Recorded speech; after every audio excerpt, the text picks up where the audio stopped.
Well, some scientists are now saying it takes more faith to believe in evolution than it does to believe in a creator. They say new discoveries inside DNA are the latest evidence of an intelligent design behind all creation. John Jessup explains. Darwin's theory of evolution rests on the idea that the incredibly complex web of life today all evolved from simple chemicals and cells. No creator was necessary, just chance and the powers of the fittest forms of life to survive and adapt. But Darwin couldn't see into cells and DNA like scientists of the modern age. He couldn't know these building blocks of life work because of intricate little machines in each cell, so intricate there's no chance they could simply evolve. Darwin couldn't know that DNA functions, life itself functions, because of incredibly complex code, way beyond what even the most brilliant computer programmers have devised.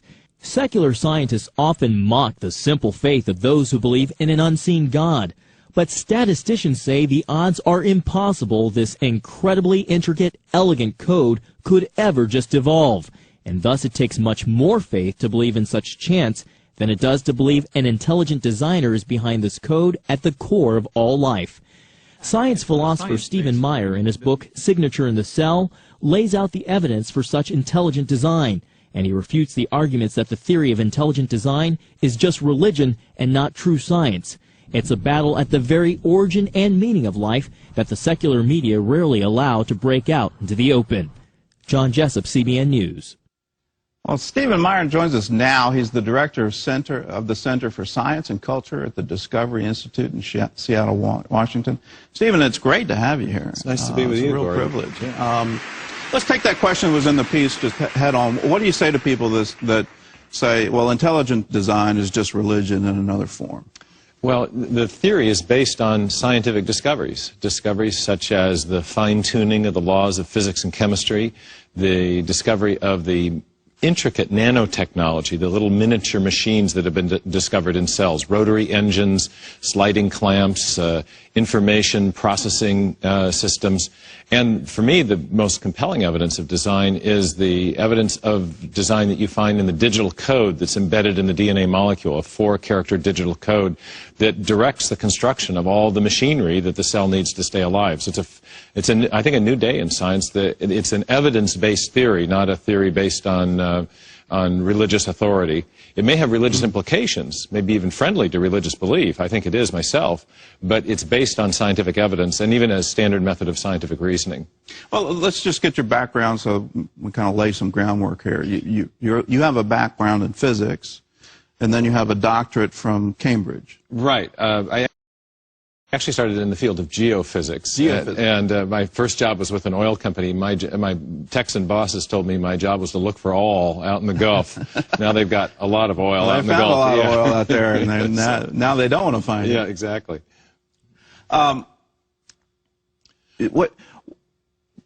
Let's take a look at the critics. And one of the criticisms I hear of intelligent design is it's all trying to get us to think of creation as the Earth is 6,000 years old, the dinosaurs and mastodons all roam together. Is that part of this, or no? No, the theory of intelligent design is really not about about the age of the Earth. It's about the ability to detect the effects of intelligence, to detect an intelligent cause and the effects they leave behind. Let me give a simple example. If you go to the Dakotas and you see the faces in Mount Rushmore, the president's faces, you'll immediately recognize that this wasn't something that was produced by wind and erosion or some purely natural forces. Instead, there was a sculptor, or maybe many sculptors involved. Now, inside cells, we don't have little faces, but we have other indicators of intelligence. We have these little miniature machines we were talking about, and most importantly, we have the digital code that's stored in the DNA molecule. The key discovery came in 1957, 4 years after Watson and Crick discovered the beautiful double helical shape of the DNA molecule. Francis Crick had an insight. It was called the sequence hypothesis, when he realized that there are 4 chemicals that run down the spine of the DNA molecule, and they function just like alphabetic characters in a written language or digital characters, zeros and ones in a section of machine code. In fact, Bill Gates has said that DNA is like a software program, only much more complex than any we've ever created.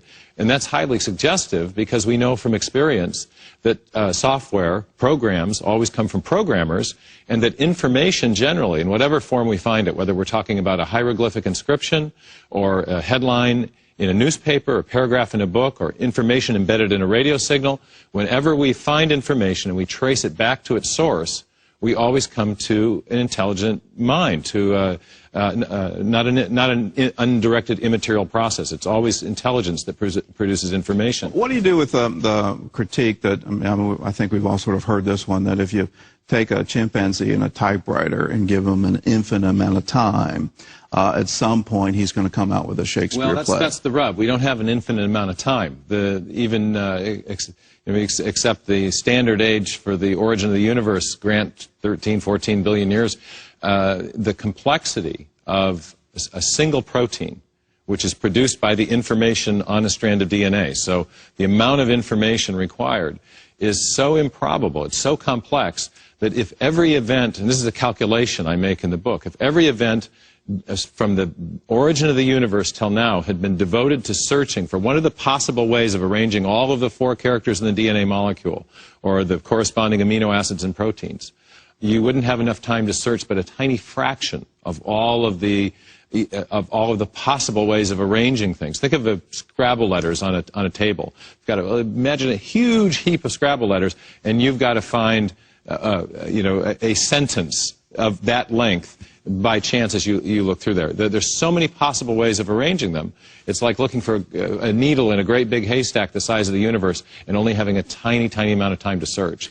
Your book goes into the statistical analysis and give us an idea of the time frame involved, the numbers involved, in terms of statistical probability that this could arise by accident. Well, I show that, again, if every event, and an event here is defined as just an interaction of elementary particles. Every event that had taken place since the Big Bang had been devoted to searching, in a random trial and error way for a single functional gene or protein.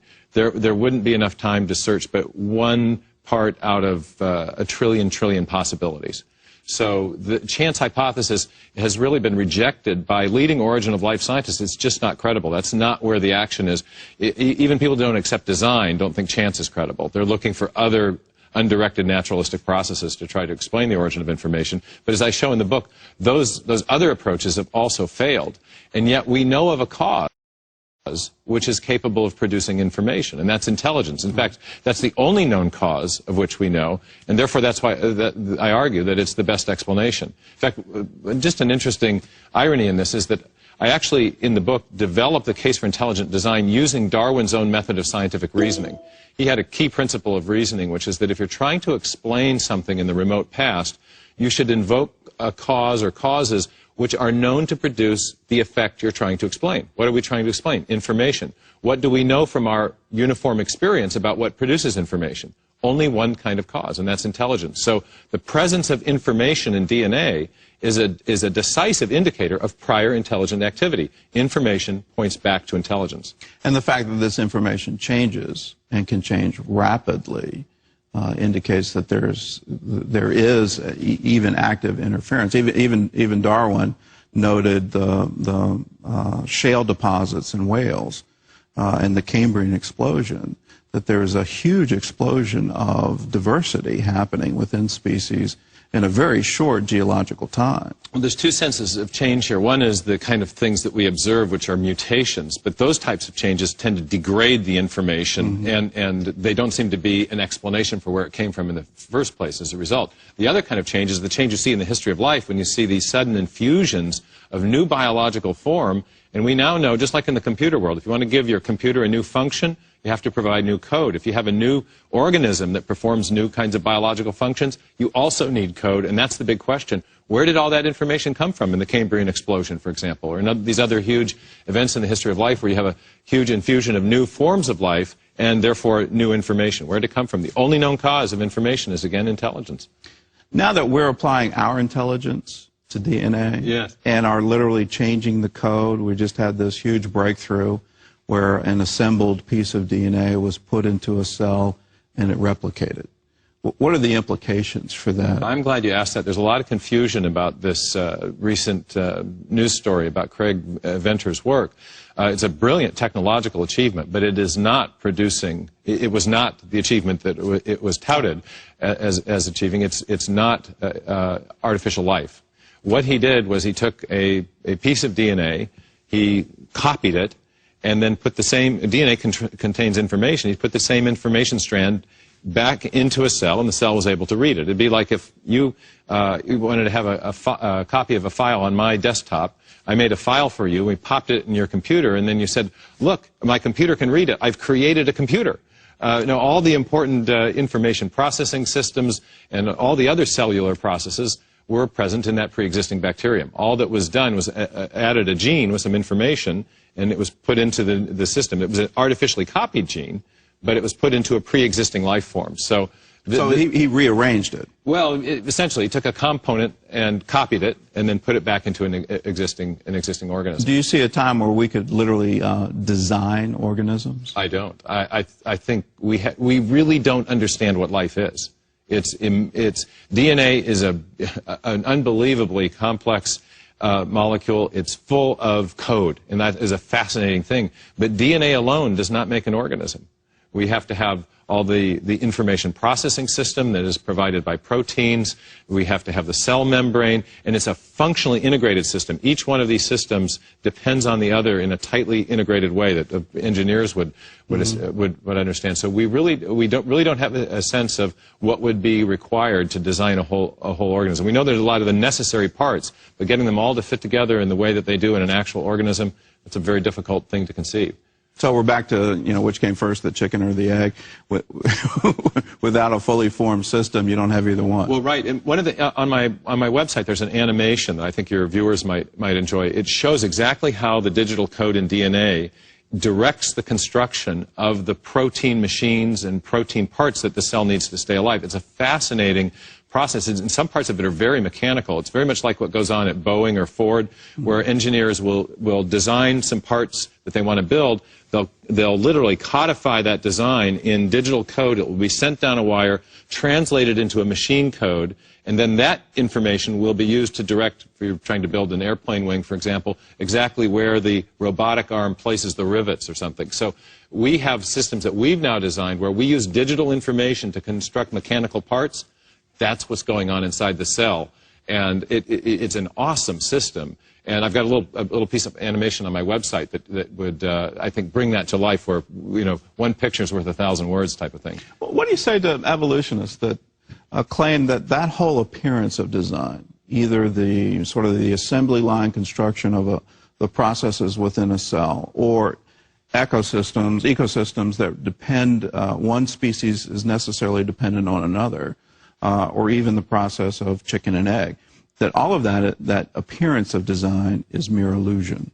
Well, that's been the standard Darwinian argument since 1859. But what many people don't realize is that Darwin never addressed the question of the origin of the first life. And in the 150 years since then, scientists have been unsuccessful in explaining the origin of the code and the origin of this chicken and egg relationship that you correctly referred to. DNA encodes for proteins, but proteins are necessary to read the information on DNA, and it's hard to imagine one without the other.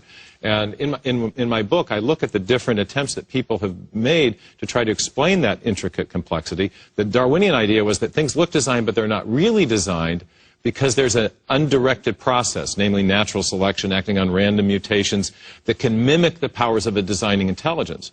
But that explanation is not adequate to explain the origin of the first life, for the simple reason that natural selection isn't even a factor until you have life. And I think natural selection also fails to explain some of the higher orders of form and complexity we see in higher animals, not just the first cells. So I think that explanation of apparent design only works if you've got a mechanism that's sufficient to produce all the appearance of design without any guiding hand involved. But I don't think that's the case scientifically anymore. I think what we're looking at is evidence of real design. These designer substitute mechanisms have failed to explain the origin of the information you need to build the first life, and also the higher orders of form that arise in the history of life. Well, Stephen and I can talk for a long time, but I've been told I got to wrap. So, Signature in the Cell, it's available. It's one of the top-selling science books in the country today, and I encourage you to get a copy. Get informed. It's available in bookstores, and if you want to go to Stephen's animation, all you have to do is log on to cbn.com, and we'll direct you right over there.